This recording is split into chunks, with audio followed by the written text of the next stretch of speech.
Good evening.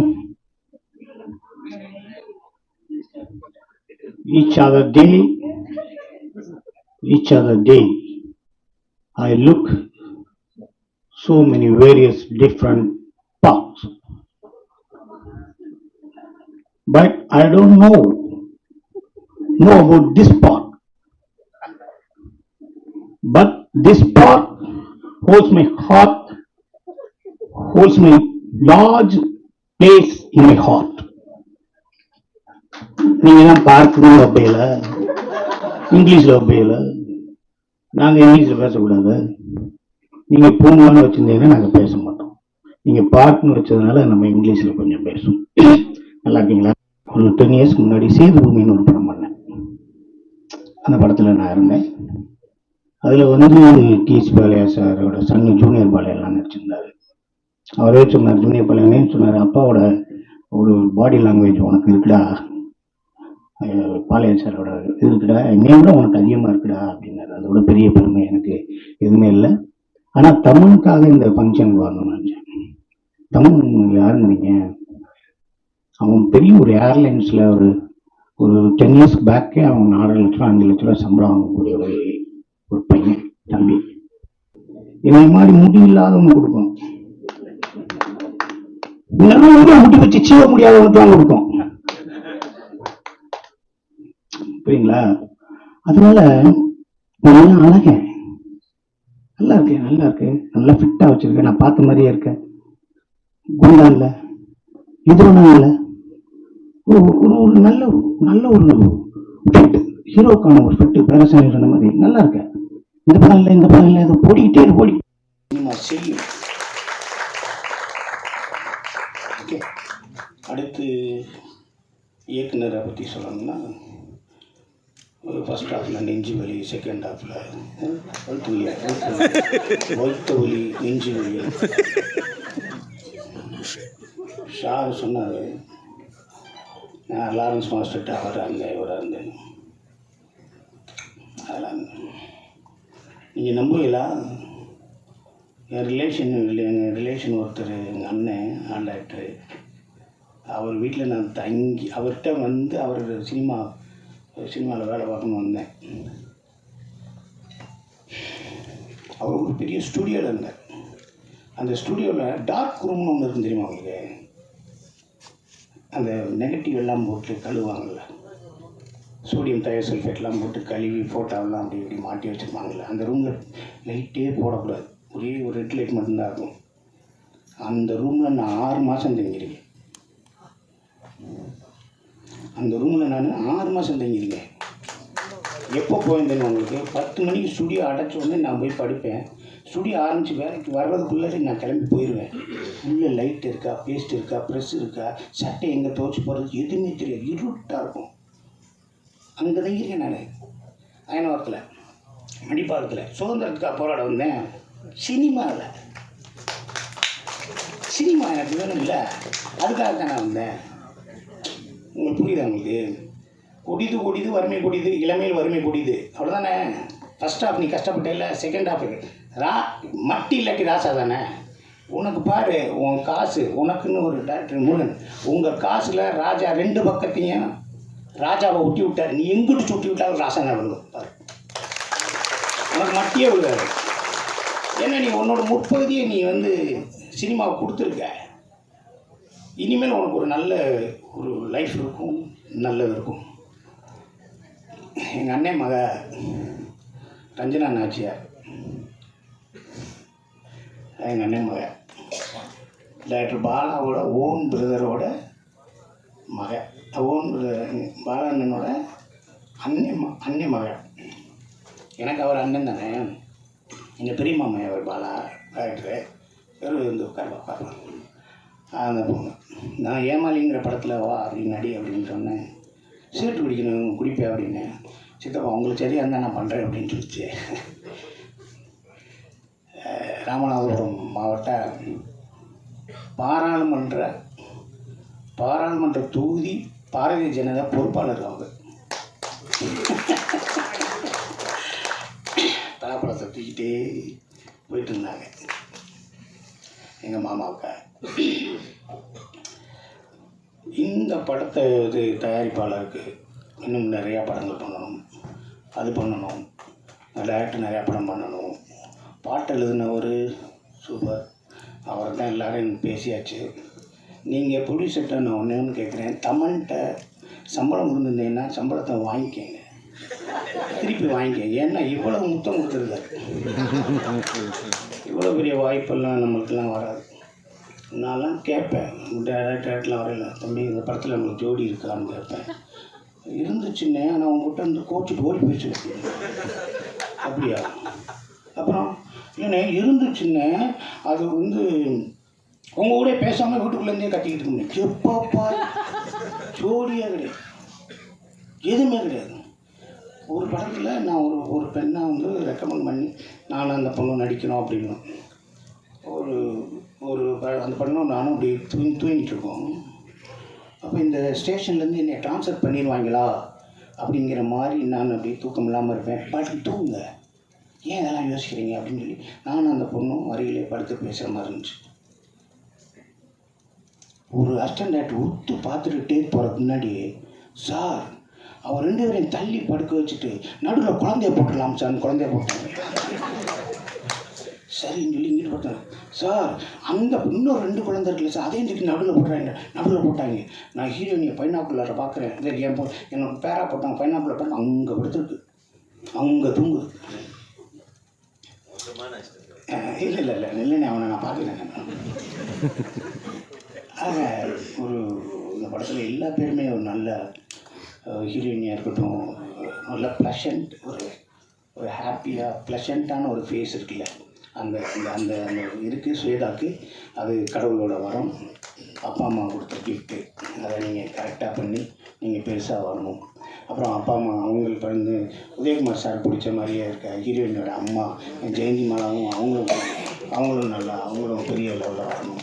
இங்கே இருக்க எல்லா கேரக்டர்ஸும் எல்லாமே வரணும். ஒரு தமன் கூட நினைக்கும் போது ஒரே ஒரு காமெடி மட்டும் சொல்லிட்டு முடிச்சிடுறாங்க. இங்கேருந்து வீட்டிலேருந்து காரில் எடுத்து அசிஸ்டன்ட் டைரக்டராக இருக்கேன்.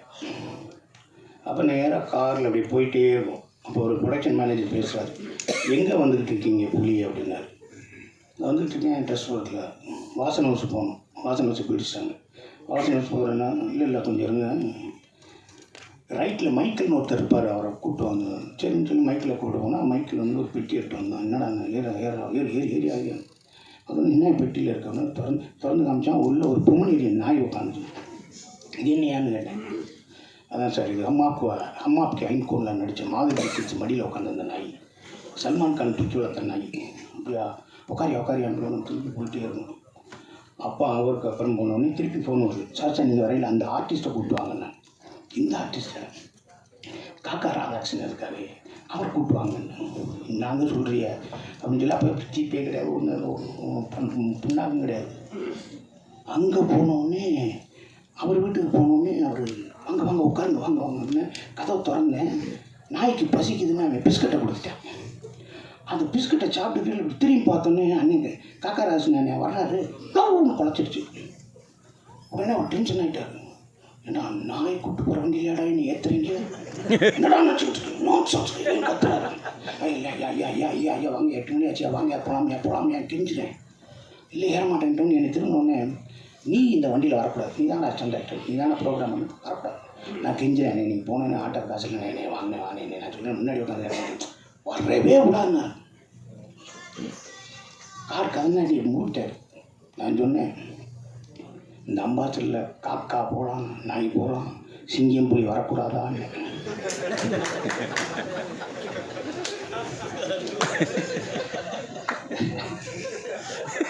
காக்கா போகலாம், நாய் போகலாம், சிங்கம் வரக்கூடாதா. இந்த கதவை திறந்துட்டு வந்து என்னை கட்டி பிடிச்சிட்டாரு. அந்த எவ்வளோ பெரிய ஆள் கட்டி பிடிச்சிட்டாரு. அவர் மனோகரால் நடித்தார் பாருங்க. போர்லேயே 2 உதயம் உண்டு, ஒன்று வைக்கப்போர் ஒன்று அக்கப்போர்னாரு பாருங்க. போர்லேயே 2 உதயம், ஒன்று வைக்கப்போர் ஒன்று அக்கப்போர் அப்படின்னாரு பாருங்க.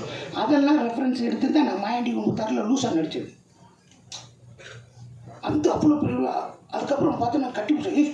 நல்லா பேசிட்டடா சிங்கம், வாடா என் மடியில் உட்காந்துக்கடான்னு கூப்பிட்டு போனார். படம் பண்ணும்போது படத்தை பற்றி என் ஃப்ரெண்ட்லாம் சொல்லுவாங்க, என்னடா நான் சென்சார் என்னடா லூஸ் தனமாக பண்ணிட்டேன். நான் லூஸாக ஒரு படத்தில் நடித்தேன், சொன்னாங்க இல்லைடா பெர்ஃபெக்டாக பண்ணிட்டேன்.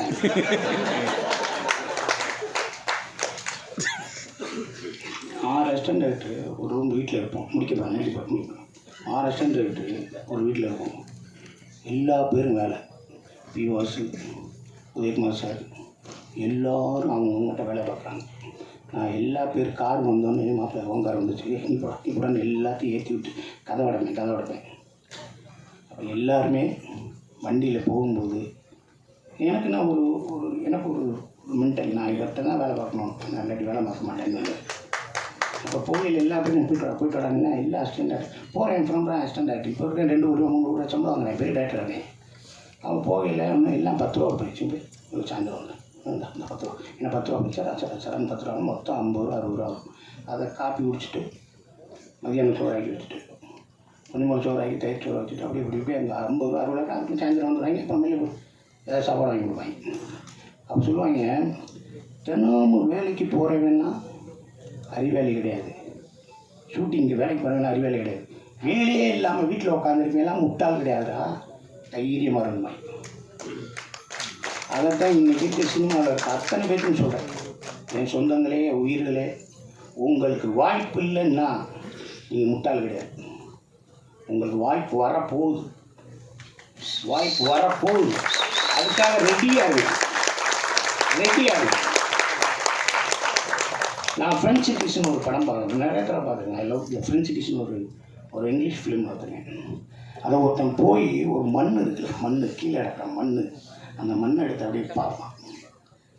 அவனோட சொந்த விளைநிலம், விவசாயம் பண்ணலை, அந்த மண்ணை எடுத்து சொல்லுவான், இப்பயே நல்லா ரெஸ்ட் எடுத்துக்கோங்க, அடுத்த வருஷம் நான் விவசாயம் பண்ண ஆரம்பிச்சுவேன், வேலை பார்க்க ரெடியாக இருங்கன்னு மண்ணுக்கிட்ட பேசுவாங்க.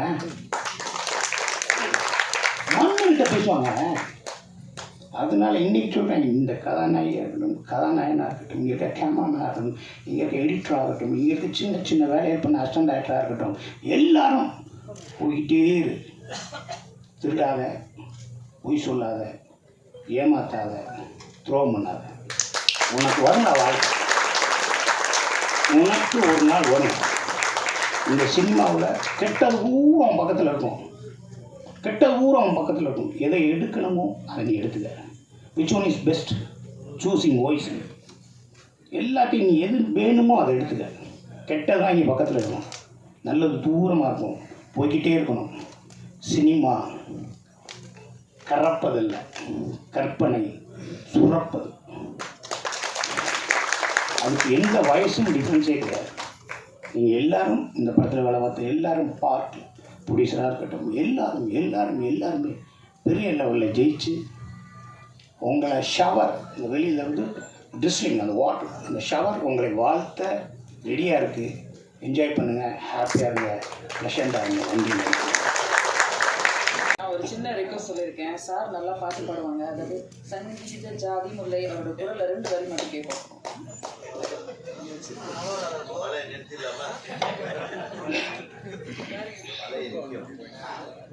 இந்த பாட்டுக்கு முன்னாடி நம்ம ஒரு விஷயம் அவங்க நடக்கணும். டப்பிங் போவோம். டப்பிங் போகையில் ஒரு இடத்துல ஒரு ஷார்ட் ஒன்று பேசுவோம். எங்கடாப்பா அண்ணே கொஞ்சம் லவுடா, அண்ணே கொஞ்சம் இல்லைண்ணே கொஞ்சம் பேச, அண்ணே கொஞ்சம் அண்ணே அஸ்கியா அப்படின்னு சொல்லுவாங்க. சொன்ன உடனே அதை போஸ்ட் பண்ணுவாங்க, சிங் பண்ணுவாங்க. அப்போ ஒரு 4 மினிட் இல்லை 2 மினிட்ஸ் இல்லாட்டி 1 மினிட் நம்மளுக்கு ரிலாக்ஸ் இருக்கும். அடிண்ணே நெக்ஸ்ட்ண்ணே அப்படின்னு போகலாம்னு சொல்லுவாங்க அந்த டப்பிங் பேசையில். அப்போ அந்த கேப்பில் நான் என்ன சொல்லுவேன்னா பாட்டு பாடுவேன்.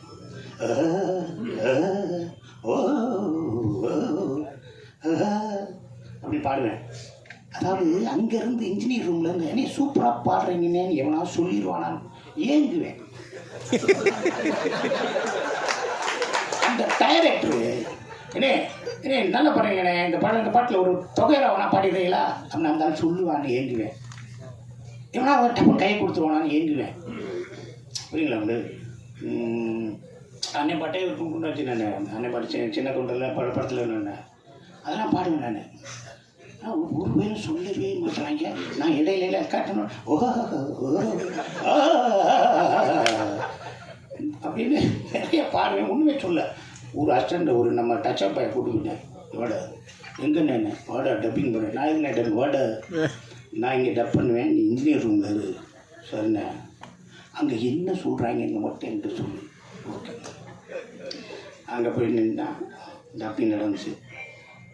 பேசினேன். பிட்வீனில் சங்கீத ஜாதி முல்லை காணவில்லை கண்கள் ரெண்டும் அண்ணே அண்ணே ரெடினே போலாம்ண்ணே அப்படின்னா என்னடா பண்ணுறாங்க. அடுத்து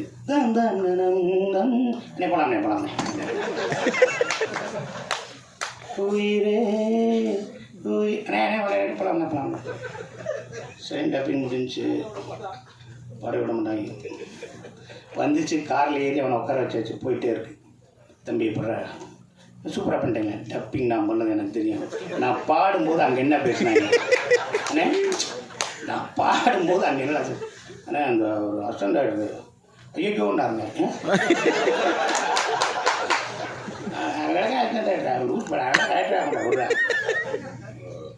இது இன்ஜினியர் என்ன சொன்னார் ஆரம்பிச்சுட்டாரா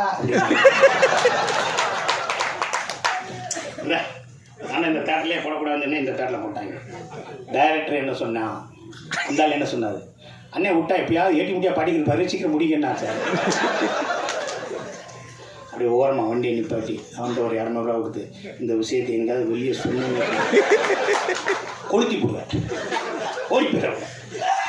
அவன் டச்சப்பா வர்றான், எனக்கு பேக் தூக்குறான். அவனை அப்படியே பார்ப்பேன். மோரட்டேன் அவன் என்கிட்ட சங்கீத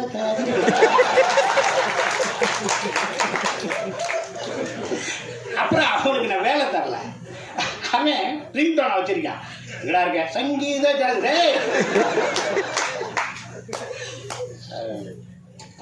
அசிங்கப்பட்டா தானங்க வாழ்க்கை, நம்ம படாத அசிங்கமா.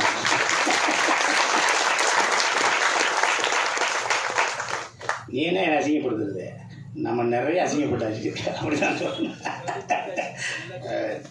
அன்பு கடையில் ஹோட்டல் வச்சுருப்பாப்புல. நைட்டு போய் நைட்டு 11 மணிக்கு 1 மணிக்கு புரோட்டா வாங்குறது அது வாங்குறது இது வாங்குறது காசு வாங்க மாட்டாப்புல. வாங்க நீங்கள் டயட் பண்ணுங்கள், நீங்கள் பண்ணுங்கள் டயட் பண்ணுங்கள் எனக்கு அதே சந்தோஷம். நீங்கள் நாளைக்கு வந்து சாப்பிடுங்க. அது 3 பேரை கூப்பிடுவாங்க. அப்புறம் நீங்கள் சாப்பிடணும்னு சொல்லி எனக்காக உட்காந்துருக்கேன். உன்னோட நல்ல எண்ணம் ஒன்று வாழ வைக்கணும். சரி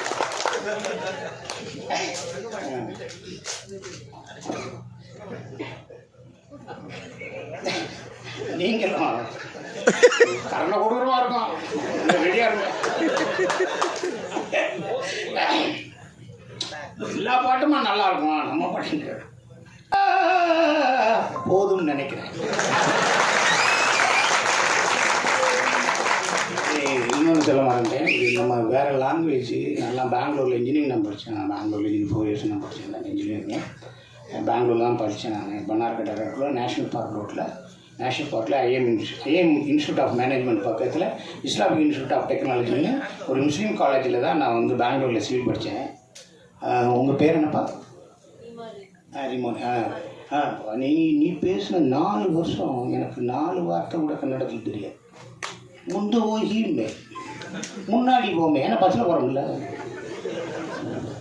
அது மாதிரி அதெல்லாம் கற்றுக்கிறதுக்கு எனக்கு கொடுப்பின இல்லை. எனக்கு கொடுப்பின இல்லை தான் சொல்லணும். அது ஓகே. அது ஆனால் நீ அவ்வளோ பேசுகிறேன்.